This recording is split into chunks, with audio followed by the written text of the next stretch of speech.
Hello everybody, मैं अनीस सिंह कलूरिया एक बार फिर से वेलकम करता हूँ हाई एम्स ट्यूटोरियल पर। सो गाइज, मैं उम्मीद करता हूँ कि आपके एग्ज़ाम अच्छे जा रहे होंगे।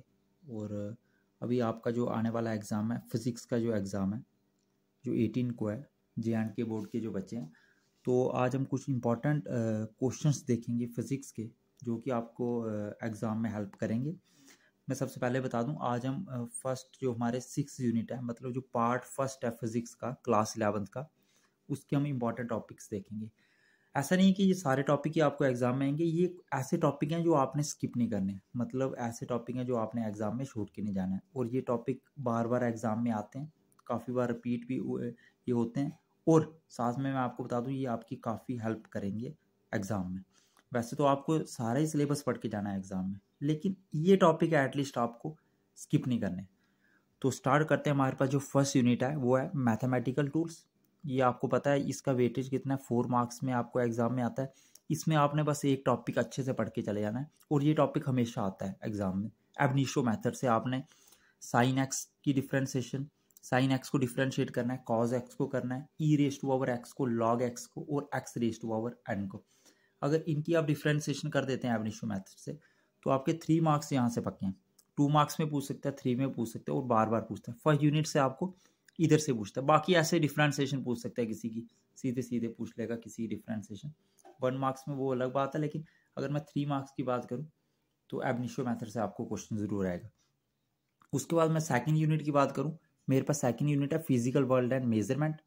यहाँ से आपको पता है डायमेंशन एनालिसिस काफ़ी इंपॉर्टेंट टॉपिक है। किसी की भी आपको सीधे सीधे, अगर मैं 1 मार्क की बात करूँ तो 1 मार्क्स में आपको पूछ सकता है कि किसी भी यूनिट, किसी भी हमारे पास कोई भी फिजिकल क्वांटिटी, उसकी डायमेंशन निकालो। ये तो सीधे सीधे। लेकिन जो 3 मार्क्स में क्वेश्चन आता है, ये हमारे पास इसकी एप्लीकेशन से आता है, डायमेंशनल एनालिसिस की एप्लीकेशन से। कैसे पूछेगा, 1 न्यूटन को डाइन में चेंज करो, इसकी जो एप्लीकेशन थी। उसके बाद पूछेगा चेक करो, करेक्टनेस चेक करो, किसी भी हमारे पास कोई फिजिकल रिलेशन है उसकी करेक्टनेस को चेक करो। तो इसकी हमारे पास जो 3 एप्लीकेशन है, वहाँ से आप तीनों एप्लीकेशन अच्छे से करके जाना। कोई भी एक एप्लीकेशन आपके एग्जाम में आ सकती है। उसके बाद अगर मैं बात करूँ, इसके साथ में इसकी लिमिटेशंस भी पूछ सकता है कि डायमेंशन एनालिसिस की क्या लिमिटेशंस है। तो आपने जो डायमेंशन एनालिसिस टॉपिक है, ये आपने पूरा अच्छे से एक बार करके चले जाना है एग्जाम में। उसके बाद मैं आगे बात करूँ, errors and it types. Errors भी आपको एग्जाम में पूछ सकता है, और इसकी टाइप्स भी आपको पूछ सकता है। फिर कुछ डेफिनेशंस हैं। एस्ट्रोनॉमिकल यूनिट 1 मार्क्स में पूछता है, पारसेक, लाइट ईयर, ये कुछ डेफिनेशंस हैं, ये आपको एग्जाम में पूछता है, और ये आप कर सकते हो।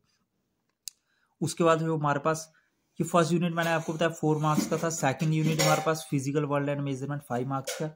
अब जो थर्ड यूनिट है हमारे पास, सबसे इंपॉर्टेंट यूनिट, वो काइनेमेटिक्स। ये 7 मार्क्स का हमारे पास यूनिट। तो अब हमारे पास इसमें सबसे पहला टॉपिक है हमारे पास स्केलर एंड वेक्टर प्रोडक्ट्स। इसमें हमारे पास जो पहला टॉपिक है,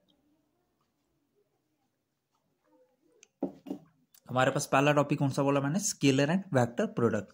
तो यहाँ से अगर मैं बात करूँ, आपको सीधे सीधे पूछ सकते हैं स्केलर और वेक्टर प्रोडक्ट को पूरा एक्सप्लेन करो। और आपको ऐसे भी कोई आपको न्यूमेरिकल कोई एग्जाम्पल दे देगा, ए वेक्टर दे देगा, बी वेक्टर दे देगा, बोलेगा स्केलर प्रोडक्ट निकालो, वेक्टर प्रोडक्ट निकालो। तो इस तरह से आपको ये दे सकते हैं, और काफ़ी इंपॉर्टेंट है एग्जाम के लिए। उसके बाद equations of motion. Equation of motion को आपने डिराइव करना है ग्राफिकली और कैलकुलस से भी।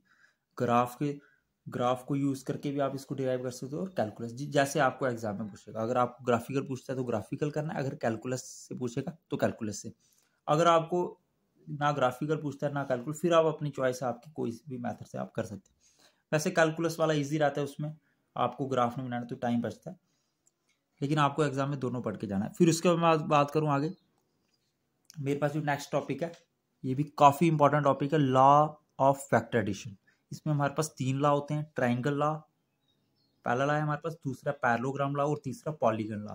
जो फर्स्ट 2 लॉ मैंने बोले, ट्राइंगल लॉ और पैरेललोग्राम, ये तो मोस्ट इंपॉर्टेंट है। ये तो एग्जाम में आपको छोड़ के जाना नहीं। और साथ में पॉलीगन लॉ भी आप कर सकते हो। उसके बाद हमारे पास कुछ डेफिनेशंस हैं, जैसे पूछ लेगा रिलेटिव वेलोसिटी, इसको थोड़ा एक्सप्लेन करो।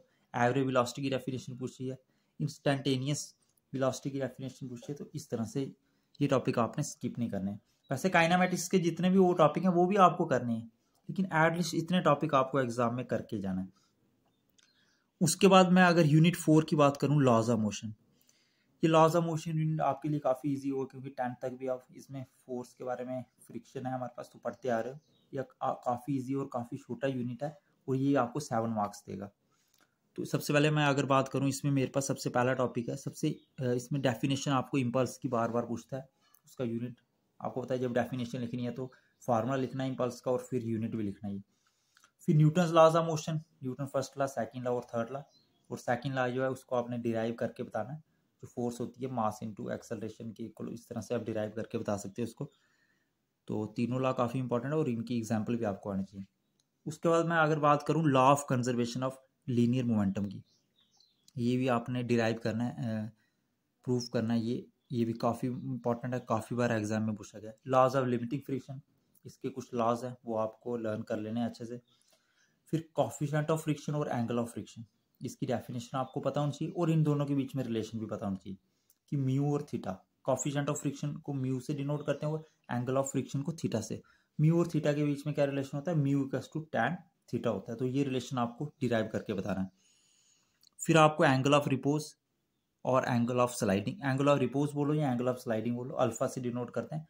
ये आपको पता होना चाहिए एंगल ऑफ रिपोज क्या होता है। और लास्ट में फिर आपने इसी में रिलेशन डिराइव करना है, mu equals to tan alpha. Alpha हमारे पास एंगल ऑफ रिपोज होता है।